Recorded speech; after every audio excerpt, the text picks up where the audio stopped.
总统府最近发表2021年古转乾坤的春联，其实这4个字是一个少年书法家王义顺所写的。真正几年之前，伊也等到家己教学弟妹安怎来写毛笔字，伊也分享着伊创作的过程。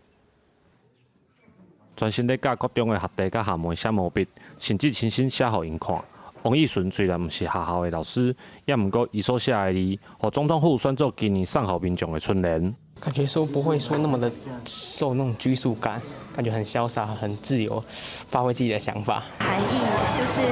希望牛这个字就是坚定，然后转就是有用比较连笔的方式，让它有翻转的感觉，让整幅字比较灵动，不要那么的僵硬。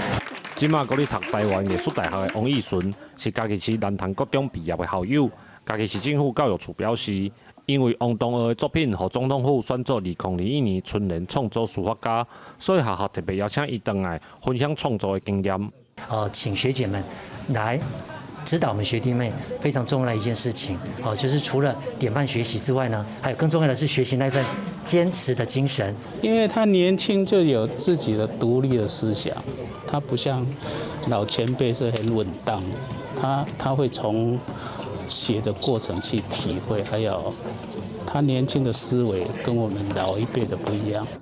为要互学生了解书法艺术爱注意的所在，王义顺嘛现场写真侪春联来互学弟妹看。伊鼓励学生伫目前各种阶段，要甲基本的功夫训练好好，才过来思考作品当中要怎样来表达家己的想法甲个性。记者李慧婷家己报道。